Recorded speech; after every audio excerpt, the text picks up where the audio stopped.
at the retreat, and I've been challenged because we're having ravioli for lunch, and there was no sauce.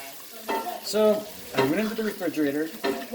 I found 4 tomatoes, and I found about a quarter cup, maybe half a cup of olive oil in the pantry, and some garlic powder.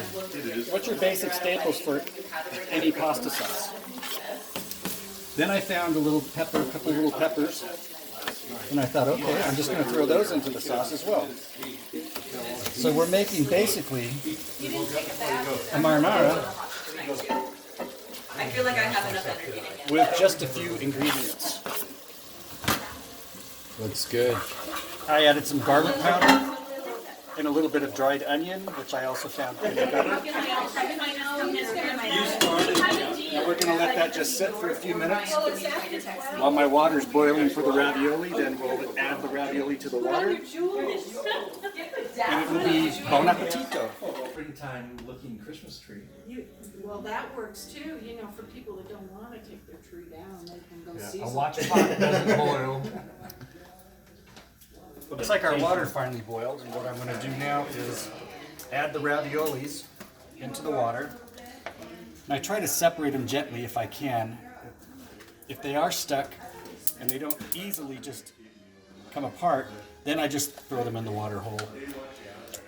Because otherwise you risk tearing the pasta, and then your filling will fall out in the water. So this is looking good. I'm glad we had the pasta kind of out of the refrigerator for a little bit because it's not cold. Since our water wasn't that hot to begin with at a rapid boil, having the pasta a little warmer than just taking it out of the refrigerator makes it easier for me because the water won't cool down as much with the cold pastas going into the pot. So, we actually look pretty good on this. Now what I'm going to do is give that a quick little stir,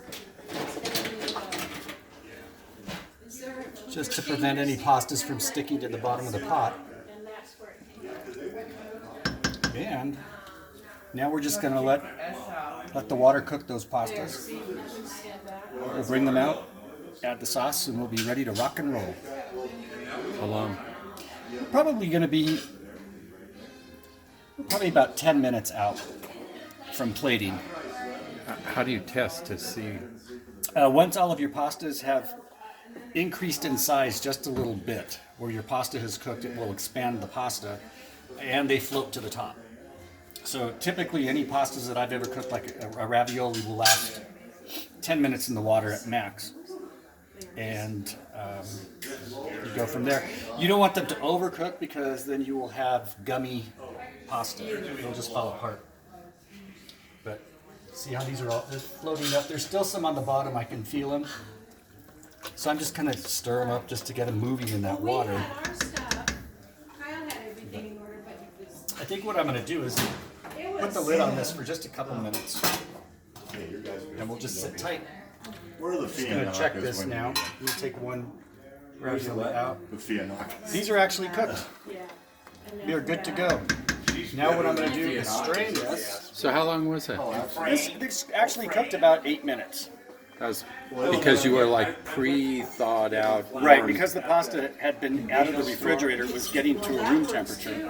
So it cooked much quicker than I had anticipated. A watch pot that doesn't boil. Ryan, can you give me that pot lid? Yeah. Please? I kind of feel Thank you. guilty about it. For a calendar. Too long.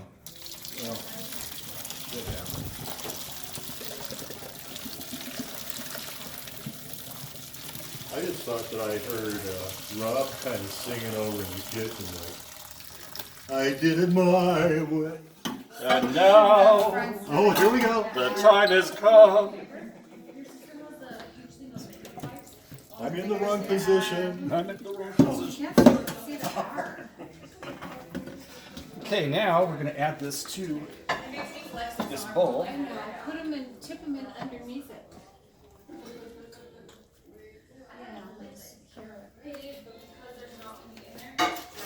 Then what I'm going to do, They don't have to be straight on. That makes it more interesting. So now we need to get the back. Yeah. How do we flip it? How do we do right? I'm wanting to heat the sauce just a little bit. I want to keep that pasta as warm as possible.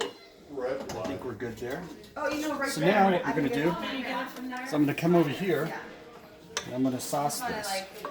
Okay, let's move our buffet. Again, fresh tomato, chopped red or orange bell pepper, baby bell pepper, garlic, and a little bit of onion, dried onion powder. Coming to you, Tim. You of course finish. No, you finish. So gently toss. Don't be frightened. You want to just kind of fold that sauce in. I need some blood pressure. Okay, we don't need any mushroom oil. Don't want to damage the. Don't want to damage Wraps. it. Yeah. So we'll leave that there. Then presentation is always important, so I always like to Here's our garbage right keep here. the rim of the plate or serving bowl as clean as possible. Is that just So just for that away? add a little bit of cheese. Then I'm going to add a little bit of sea salt to this.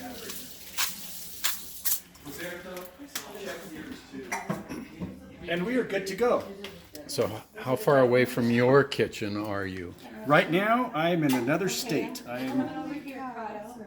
am in Utah, Zion National Park, at the retreat, hours away from home. It's been fun, and it's time to eat. A little something you threw together. Just a little something we threw together.